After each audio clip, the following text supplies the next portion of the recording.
Okay, friends, so now we have seen if condition, we have solved one small query in the if, and now I will show you how do you write else if.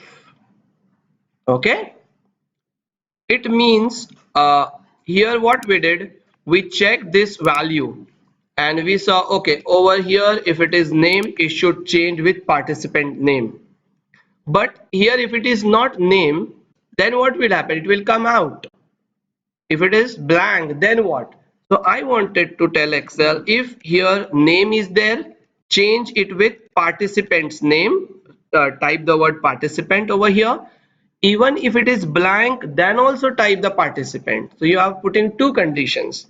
So how do we do that? So let's keep it blank first. Okay, so I say if range b1 dot value equal to name, then if it is name, then what should happen? I will quickly copy this entire thing and I will say paste, then it should become participant.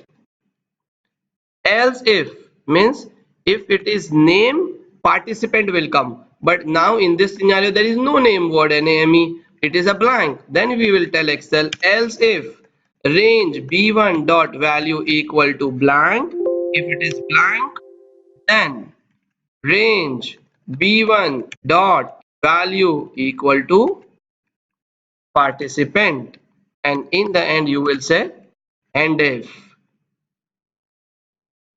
Let's try. So oh, why is it ends up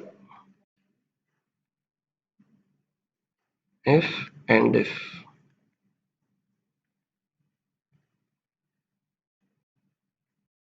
Ends up.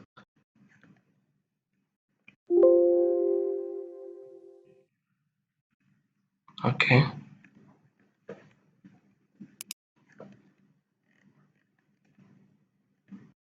This is the another macro I've written, that's why.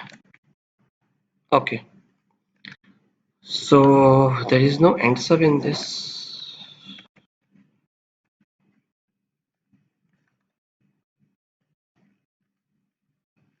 Function f8. If b1 dot value equal to name, then it will come to execute this, but now there is no name, so it will jump on this third code. Good. Now he will check this criteria. If it is blank, then he will put participant. It is blank, it came on the fourth. Participant and if and so. So this way and else if is written. Like this you can put many else if, else if, else if, else if. Okay. Thank you.